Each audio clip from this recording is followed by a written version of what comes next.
Olá e bem-vindo ao Real Economy. Vamos analisar o impacto da pandemia do coronavírus no mercado de trabalho.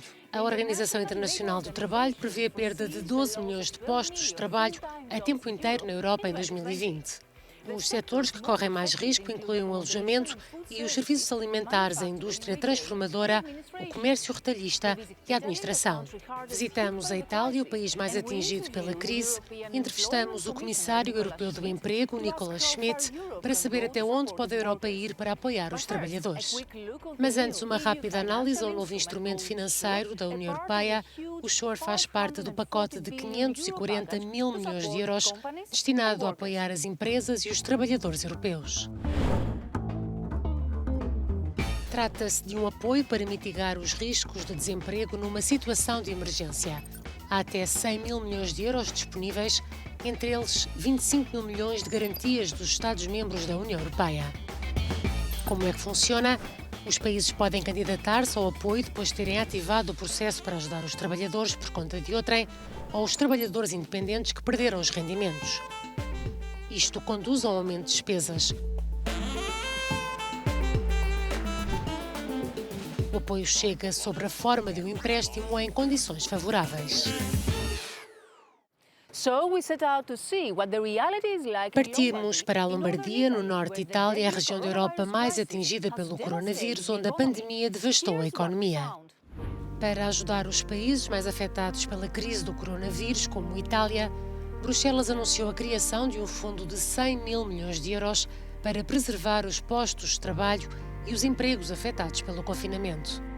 Gemma vive em Brescia, perto de Milão, e este mês vai receber 80% do salário. O meu marido também trabalha na empresa, os dois salários irão obviamente baixar. Se é uma questão de um mês ou dois, vamos tentar reduzir custos e aguentar. Se for mais, teremos obviamente de fazer um novo plano. A empresa onde eu trabalho é saudável, o meu receio é que eles sejam obrigados a fazer uma redução de pessoal. Gemma trabalha nesta fábrica têxtil, a empresa familiar quase parou a produção e Filipe, o empregador, já perdeu 35% do volume de negócios anual. Para não perder a próxima coleção, está pronto a colocar gradualmente os seus empregados de volta ao trabalho. Seguramente teremos de encontrar as ferramentas para que as pessoas possam ser mantidas, mas não podem começar a trabalhar imediatamente a partir do primeiro momento em que abrimos a empresa. Foram criados esquemas de redução do horário de trabalho para momentos de crise. Penso que as ferramentas que têm de ser adotadas pelo Estado, por um lado, e pela Comunidade Europeia, por outro, também devem ser excepcionais.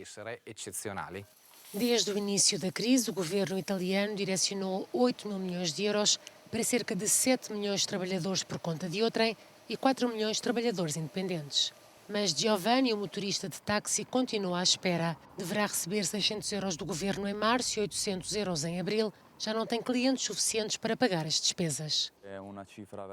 É muito pouco e espero que a União Europeia nos possa dar uma ajuda para podermos fazer face a esta situação e continuar a pagar todas as despesas que temos para conseguirmos viver.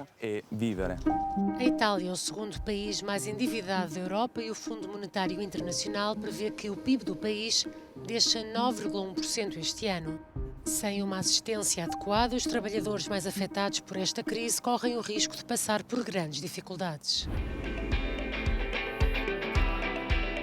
O chefe da Confederação Europeia dos Sindicatos, Lucas Vicentini, considera que a Europa tem de tomar medidas realmente generosas. Defendemos que o plano de recuperação deve implicar pelo menos o dobro do montante do orçamento europeu, não apenas 1% do PIB da União Europeia, mas 2%. Assim, precisamos de mais 1 bilhão de euros disponíveis e a única forma de financiar tudo isto e de garantir um financiamento real é ter algum tipo de obrigações europeias em vigor. De regresso a Bruxelas para entrevistar o Comissário Europeu do Emprego, Nicolas Schmit. As últimas previsões falam da perda de 12 milhões de postos de trabalho a tempo inteiro na Europa. O que pode ser feito? Em primeiro lugar, penso que temos de manter o maior número possível de pessoas nos seus empregos. É isso que tentamos fazer através do SURE, o instrumento do trabalho a tempo reduzido, que espero que possa ser adotado muito em breve. Em segundo lugar, temos de preparar a recuperação. Temos de ser muito corajosos para relançar a nossa economia o mais rapidamente possível, respeitando os constrangimentos de saúde que ainda são muito apertados. Isto é algo que os Estados-membros começaram agora a fazer, cautelosa e progressivamente, a fim de limitar o impacto no emprego. Isto é algo que tem de ser feito agora, imediatamente, e tem de durar algum tempo. In order to limit the impact on employment. This is something which has to be done now, immediately, and which has to last for some time. Alguns dos países mais atingidos, como a Itália ou a Espanha, já têm economias fracas e dependem de setores em dificuldades como o turismo. O que pode ser feito para os ajudar? Os países não foram atingidos da mesma forma e os setores não foram atingidos da mesma forma.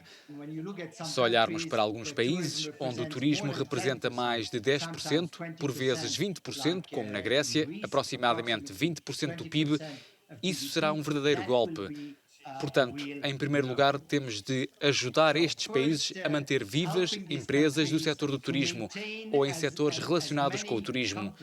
E isto significa que temos de ter um nível de solidariedade na Europa. And this means that we have in Europe to have a level of solidarity. Há uma grande parte da população europeia que trabalha na chamada economia paralela, que perdeu os postos de trabalho e não pode legalmente requerer o subsídio de desemprego. Como é que estas pessoas podem ser protegidas? Está a considerar a possibilidade de as incluir nos novos instrumentos? Lancei há algumas semanas a iniciativa de combate ao trabalho não declarado, mas foi antes da chegada do vírus. Insisti no facto dessa situação já não ser algo que deva acontecer na Europa, mas sou realista. Infelizmente, em alguns Estados-membros, esta economia não declarada ainda é muito elevada. Dar a estas pessoas a possibilidade de terem um rendimento é absolutamente indispensável e depois tentar trazê-las para empregos declarados normais e continuar a combater o trabalho não declarado. Porque isso é mau para as pessoas, é mau para a economia, é mau para as finanças públicas e é mau para os nossos sistemas de segurança social. Commissioner, many thanks for being with us. Bye bye. Muito obrigada por estar conosco. Até breve na Euronews.